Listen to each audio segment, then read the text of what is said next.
So, on peut le faire ici, là, où tu veux. So, what did you think, or qu'est-ce que tu as pensé?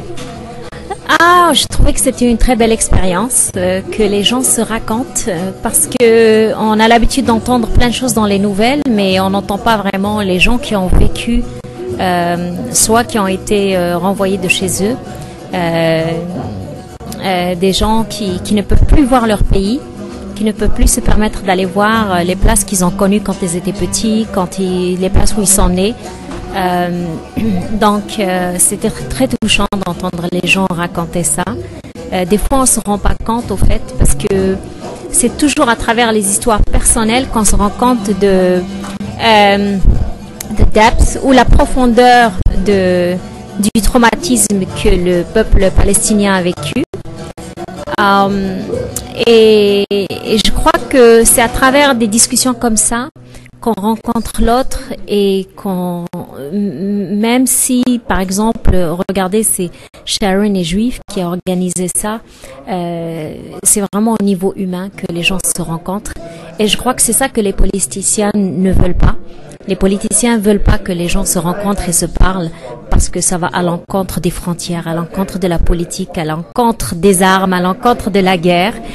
Et donc c'est très important que les gens apprennent à aller au-delà de la haine que la politique, les politiciens veulent créer et puis qu'on se parle au niveau humain. C'est pour ça qu'ils créent des barrières, je crois, en Palestine, entre les Palestiniens et les Juifs, parce qu'ils veulent pas que les gens se connaissent. Parce qu'une fois que les gens se connaissent, ben là, il n'y a plus rien à faire et ils veulent vivre ensemble.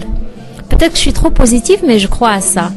Moi, en tant que Montréalaise qui vient d'un autre pays et que par mon travail, je rencontre tout le temps des gens de différentes nationalités, je suis rendue à un point de ma vie où je me dis les frontières c'est pas important, les frontières créent la haine, la politique crée la haine parce qu'il y a toujours une mission avec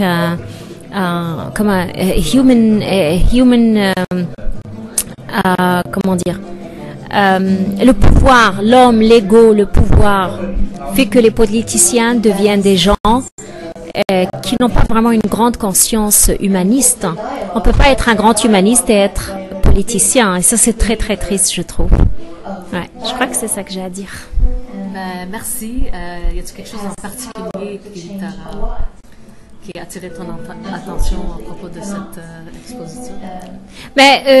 Oui, j'ai regardé un peu, en fait, mais moi je connais déjà l'art de Najat parce que je travaille sur un film sur elle et je trouve que c'est une idée géniale de prendre le patrimoine palestinien qui se retrouve sur les robes des Palestiniennes que les grands-mères, les mères, les filles apprennent de génération en génération pour sauvegarder au moins cette partie de la Palestine, ses couleurs, tous ces signes de différentes régions, et de le mettre et de le peindre sur de la céramique, de la porcelaine, pour le sauvegarder.